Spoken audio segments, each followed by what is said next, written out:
There's no shortage of suspension designs out there. Neither is there a shortage of claims about what any given suspension can do for you.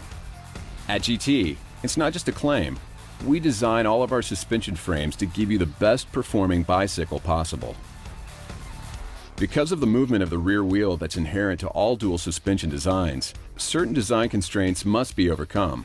While some designs address only one or two limitations, GT's technology directly addresses the challenges that all suspension designs face, and GT does it without any fancy proprietary parts or shock platform valving. Our design philosophy addresses the following: pedal feedback, pedal bob, wheel path, and serviceability.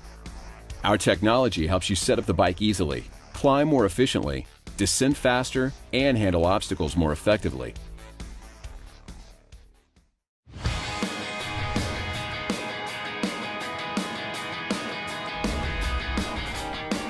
What exactly is pedal feedback? When suspension compresses, the rear wheel moves away from the front chain rings. This movement pulls the chain and causes the pedals to momentarily rotate backwards. Although only a temporary condition, a rider needs to overcome the force of pedal feedback, which saps momentum, disrupts rhythm, and slows you down. Other manufacturers have tried and failed to address pedal feedback.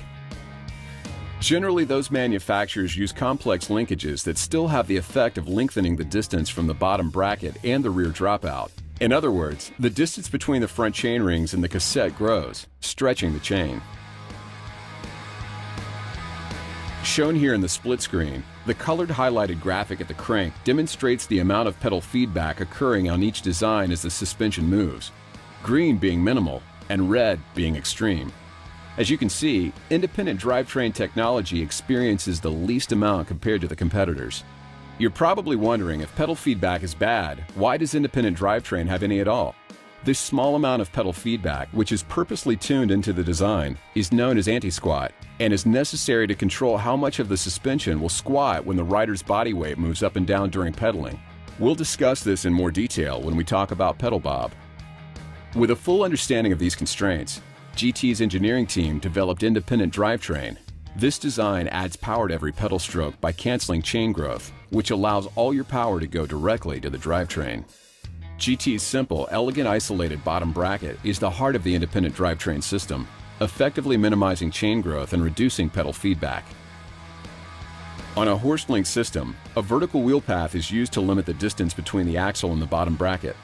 Although there's a small amount of improvement to increase efficiency, there's still a substantial amount of pedal feedback that the rider must overcome. The DW-Link system focuses more on eliminating pedal bob and doesn't address pedal feedback in a way to benefit the rider and remove those extra forces. VPP, the virtual pivot point technology, has also made eliminating pedal bob its main focus, and in the process has created a wheel path that increases the amount of pedal feedback. A single pivot suspension design has all of the same riding characteristics: wheel trajectory, braking performance, and suspension sensitivity as an independent drivetrain system, except for the fact that single pivot designs exhibit uncontrolled chain growth. Since they don't separate the drivetrain from the suspension, single pivot designs will experience pedal feedback. As you can see, by comparing pedal feedback in each design, the result is little to no pedal feedback on the independent drivetrain system. This allows you to maintain a smoother cadence and pedal through technical terrain with less effort. You come out and you've got a pedaling section, you know that you can just grab the gears and just charge.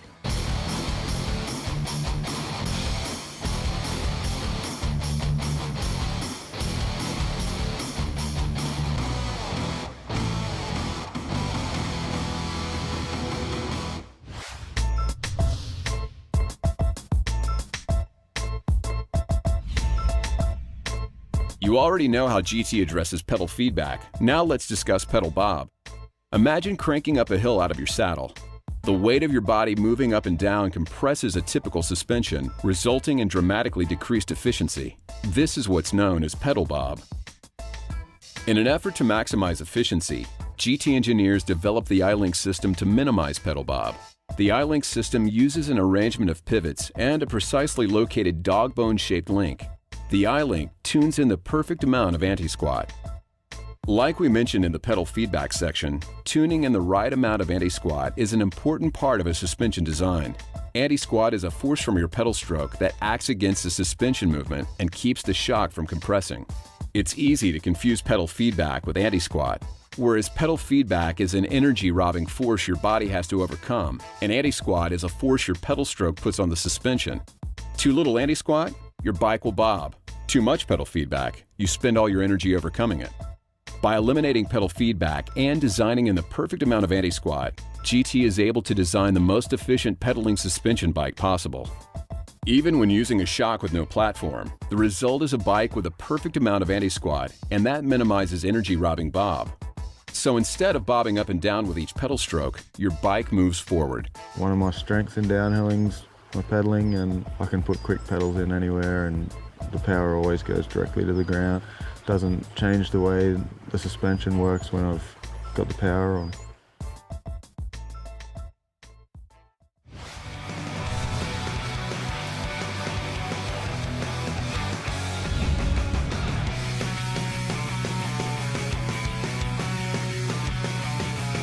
Each and every rock, root, and rut exerts a force on the rear axle. GT's optimized wheel path, shown here in slow motion view, illustrates how GT can help you go faster through the rough stuff. Many manufacturers discount the importance of wheel path. The wheel paths on their bikes are a result of trying to improve pedaling characteristics rather than creating a wheel path that efficiently follows the terrain. An efficient wheel path means the wheel follows the same path as the bump force, because when it all works efficiently, you go faster. The FSR system uses a vertical wheel path instead of a smoother arc of rear wheel travel like the GT system. As you can see, the FSR wheel path is out of line with the actual bump force. Although this path is good for drops during which the bike lands straight down, this is not good for most of the bumps you're likely to encounter out on the trail, where the bump force acts on the wheel at the front where the tread meets the dirt. The Maestro and DW Link systems similarly use a near vertical wheel path, but the path doesn't have quite enough arc to follow the bump force. Although the path is more in line with the bump forces coming through the wheel than a true vertical path, it's far from perfect. Finally, the VPP system with its S-shaped wheel path is intended to stiffen or lock out the suspension over small bumps to improve pedaling characteristics. But the problem is that losing suspension over any size bump causes fatigue and momentum loss. Ultimately, an up and back wheel path, such as found on GTs, is what you want for the least amount of momentum loss.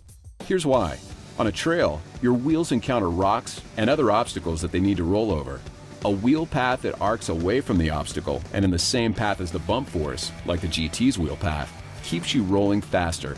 But a wheel path that only moves up and down doesn't follow the bump force. It robs you of your speed on the downhill and reduces your momentum while climbing. Vertical wheel paths are jarring in rough terrain. They beat you up, rob your momentum, and slow you down. You pedal and it accelerates, and when you hit a bump, while you're accelerating, the wheel moves out of the way and it tracks on the ground.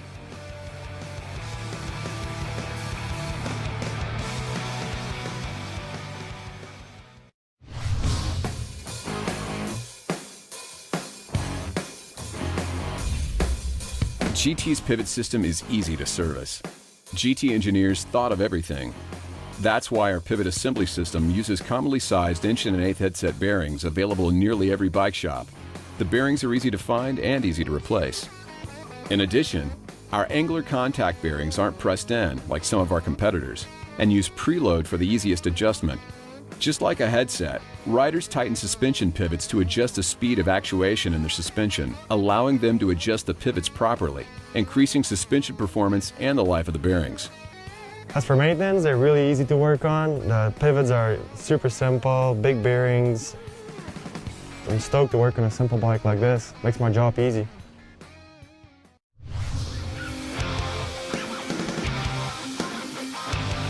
GT's technology addresses pedal feedback by minimizing cadence-robbing crank movement, gives an arced wheel path to smooth suspension movement, and minimizes pedal bob for the smoothest ride out there. All of this is combined with the ease of maintenance and use of standardized bearing sizes that make GTs a snap to service.